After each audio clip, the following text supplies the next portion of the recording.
네, 안녕하세요. 전기회로 동영상 수업입니다. 우리가 지난 시간에 직렬과 병렬 회로가 연결된 다소 복잡한 회로를 간단하게 만들어서 해석하는 수업을 약간 진행을 해보았어요. 그래서 가장 먼저 우리가 마디를 찾고 그 마디를 통해서 공유하는 마디를 찾으면서 연결 방식을 파악을 해서 이제 병렬 연결된 회로와 이제 직렬 연결된 저항, 그러니까 병렬 연결된 저항이랑 직렬 연결된 저항을 찾아서 그것을 합성 저항 값을 구하고 그 저항을 등가 저항으로 바꿔서 등가 회로로 표현을 해준다면 다소 처음에는 복잡한 회로였지만 등가 회로를 통해서 저항의 개수를 줄임으로써 회로를 간단하게 만들어서 우리가 오메 법칙을 사용해서 회로를 쉽게 해석을 하는 말은 쉬웠지만 여러분들이 약간 복잡할 수 있었겠죠. 그런 수업을 했었어요. 자, 그러면 지난 시간에 이제 키로이오프 법칙을 선생님이 진도를 나가려고 했는데 그 진도를 나가기 전에 진도를 나가는 것보다 이해하는 게 더 중요하니까 직렬 연결과 병렬 연결을 약간 조금 심화적으로 해가지고 수업을 조금 진행하도록 할게요. 그러면 직렬 연결을 조금 구체적으로 생각을 해보는 시간을 갖도록 하겠습니다. 직렬 연결.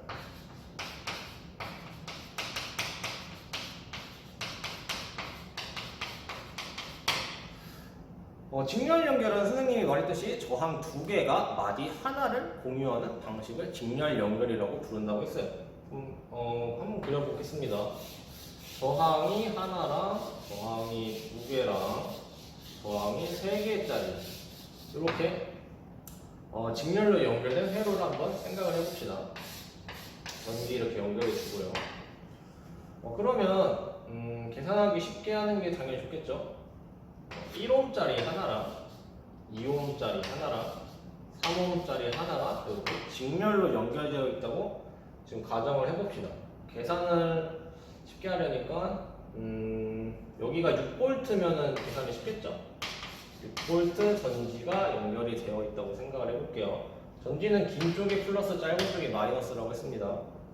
자, 그러면 이렇게 회로를 봤을 때 우리가 회로를 간단하게 만들어주기 위해서 마디를 먼저 찾아야 한다 했어요. 마디는 소자의 전선이 연결되는 부분을 우리가 마디라고 부른다고 했습니다. 마디가 이렇게 연결되어 있는 것을 볼 수가 있죠.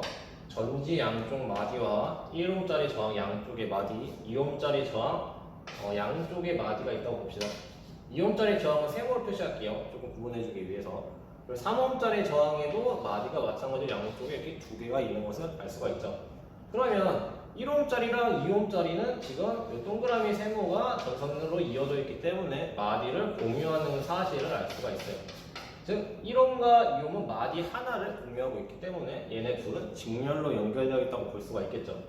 그리고 2옴짜리와 3옴짜리도 마찬가지로 세모랑 동그라미가 전선으로 이어져 있기 때문에 마디를 공유한다고 볼 수 있고 2옴과 3옴도 직렬로 연결되어 있다고 우리가 알 수가 있죠.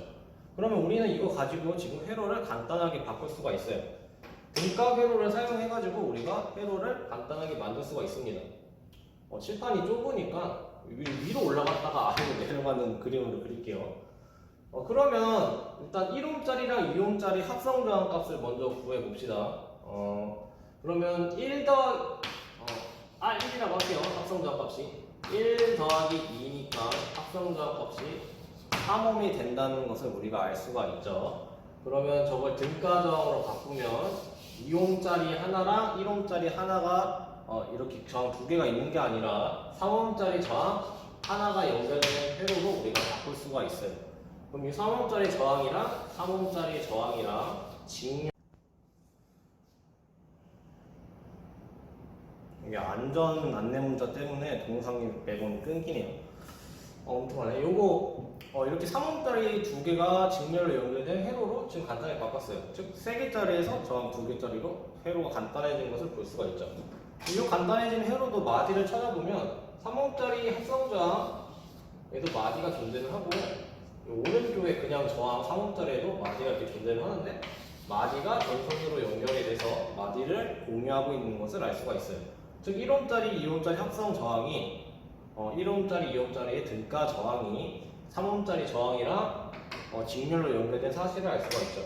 그러면 이 3옴짜리랑 3옴짜리랑 직렬로 연결된 저항을 R2라고 했을 때 직렬 연결된 합성 저항 값은 3 더하기 3이니까 6옴이 나온다는 사실을 우리가 알 수가 있죠. 그러면 이 회로도 나오나 이게? 등가 회로로 그릴 수가 있죠. 즉 저항 3개짜리가 아니라 저항 1개와 전지 1개가 연결된 간단한 회로로 우리가 이 회로를 바꿀 수가 있어요. 그럼 여기 6V, 6V 전지와 6옴짜리 저항이 연결된 간단한 회로로 우리가 이 회로를 바꿀 수가 있습니다. 처음에는 저항이 3개였지만 저항이 하나짜리인 회로로 간단하게 바뀐 것을 볼 수가 있죠. 그러면 지금 이 회로를 한번 해석을 해볼게요. 이쪽에 마디가 있으니까 이쪽은 같은 마디로서 전이가 같다는 사실을 우리가 알 수가 있죠.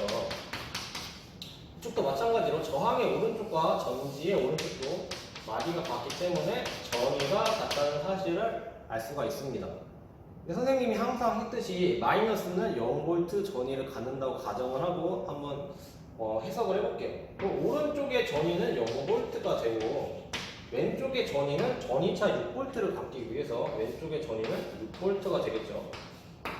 그럼 저항에 걸리는 전이차 또한 6V가 된다는 사실을 알 수가 있죠. 이거 구했으니까 이거 지우도록 하겠습니다. 그러면 이 저항에 걸리는 전이도 6V가 되는 사실을 알 수가 있어요.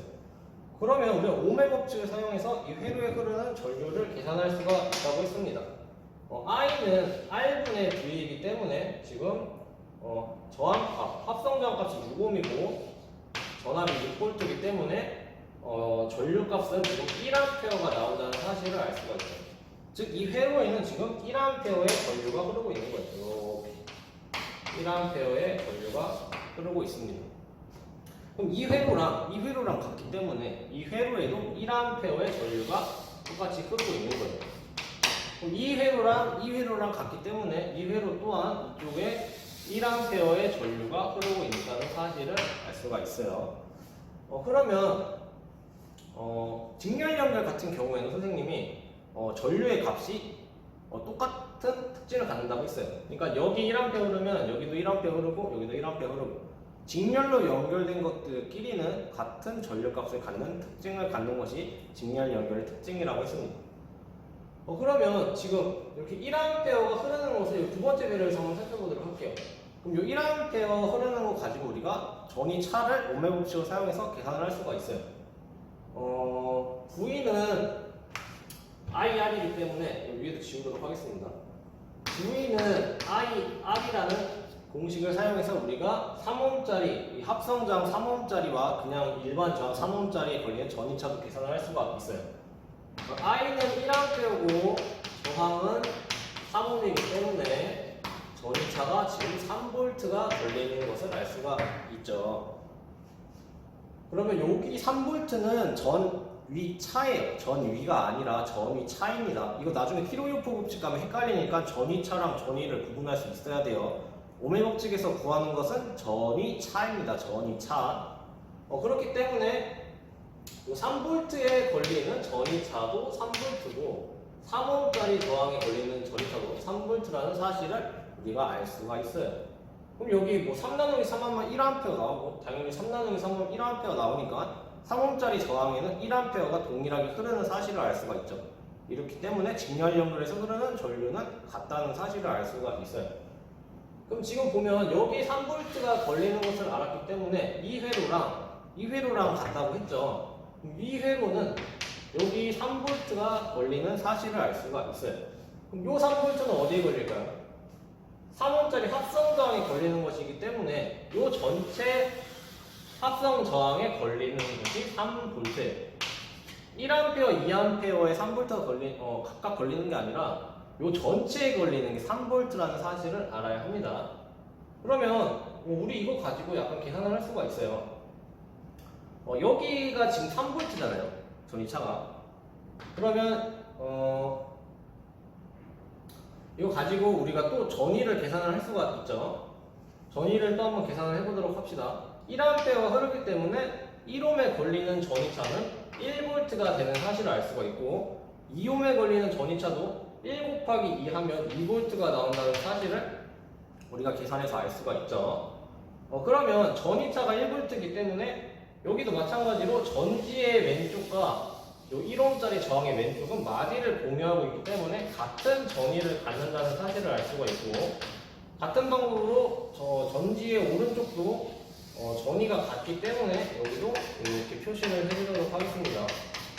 이쪽은 0V의 전위를 갖고 이쪽은 이제 왼쪽이니까 6V의 전위를 갖겠죠.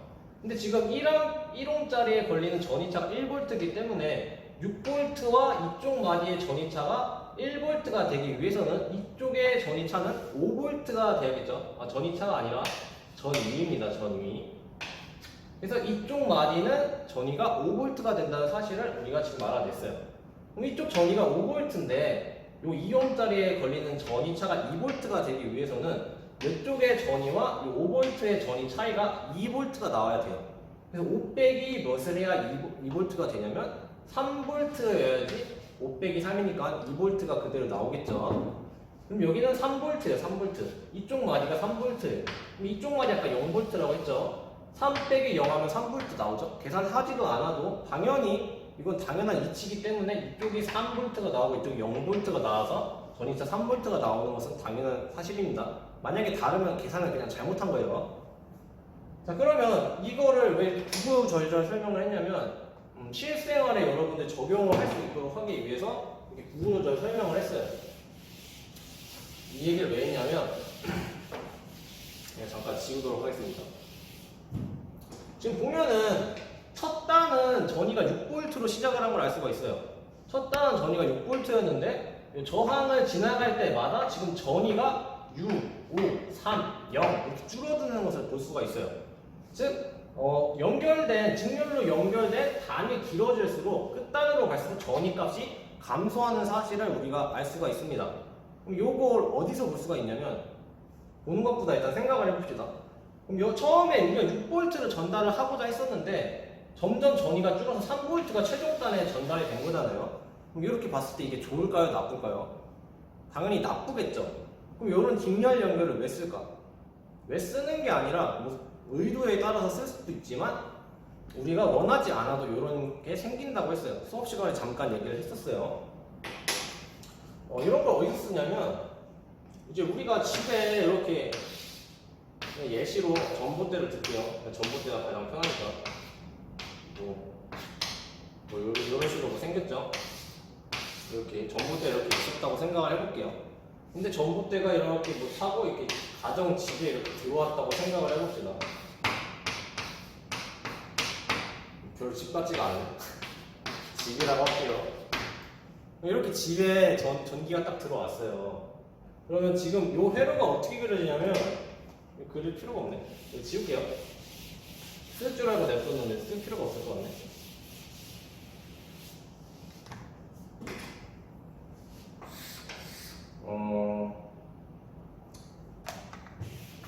이렇게 그릴게요. 이렇게 그릴게요. 이렇게 하는 게 조금 더 보기 편하니까 집. 여러분이 아는 그냥 저항으로 기호를 그리도록 할게요. 저항은 집입니다. 집. 저항 값이 매우 큰 부하라고 생각을 하면 돼요. 이렇게 되는 건데, 그러니까 요 전봇대에 있는 전압, 예를 들어 몇 볼트, 220V 할게요. 220V 아니지만, 요 전봇대가 220V를 요 가정집에 이렇게 전달을 하고 있는 거죠. 마디가 지금 같아요. 마디 보는 거 이제 조금 익숙해졌는지 모르겠는데, 이쪽 마디랑 이렇게 존재를 하고. 여기 220V 아래쪽이 마이너스니까 이쪽이 0V라고 하고 위쪽이 220V라고 한다면 집에는 지금 전위차 220V가 걸리는 게 맞죠. 지금 이런 상태예요. 즉 전봇대 220V를 가정으로 공급하는 형태를 지금 회로로 표현을 한 거예요. 지금 실제 상황은 이런데 회로로는 이렇게 표현된다는 것을 지금 설명을 하고 있는 거예요. 220V가 집에 다 전달이 돼야 하는데 형님 저번에도 말했다시피 전선에도 저항이 존재한다고 했어요. 그래서 안타깝게도 이렇게 그려지지 않고 여기 사이에 이렇게 저항이 직과 직렬로 연결되는 형태가 생깁니다. 그렇다 보니까 아까 직렬 연결됐을 경우에 여기 걸리는 전위가 저항을 만나면서 이쪽의 전위 값이 감소되는 것을 보았죠. 그것을 우리가 전압 강화라고 1학기 때 잠깐 배웠었어요. 그래서 이쪽이 220V지만 뭔지는 모르겠지만 요 전선에 있는 저항에 의해서 이쪽 전위값이 감소를 하게 되고 기존에 우리 220V를 공급하고 싶었지만 여기 저항을 만나면서 감소되면서 집에 전달되는 전압값이 낮아지는 현상이 생긴다고 하는 것을 우리가 볼 수가 있어요. 이런 걸 보면은 그러면은 만약에 이 저항이 10V를 사용했다. 그럼 여기 210V가 걸리게 되겠죠. 그럼 여기 10V 어디에 쓰이냐면 열로 이렇게 날려보내는 거예요. 전선에 뜨거워지면서 열이 발생하면서 그게 손실로 나타나는 겁니다. 직렬 연결 같은 경우에는 지금 이걸 왜 얘기했냐면 그러니까 직렬로 연결된 단이 많아질수록 끝단으로 갈수록 전위값이 점점 감소한다는 사실을 알 수가 있다는 거예요. 이런 거 고려해서 다 설계를 해야 된다는 사실을 여러분이 알아야 합니다. 이런 것 때문에 직렬 연결 배우는 거예요. 직렬 연결의 이런 특징을 여러분들이 이해를 해야 쓸 수 있으니까. 설명이 생각보다 길어졌는데 병렬 연결도 같이 하려고 했지만 시간이 안 될 것 같으니까 직렬 연결까지만 하고 수업을 마치도록 할게요. 수업 존나 고생했습니다.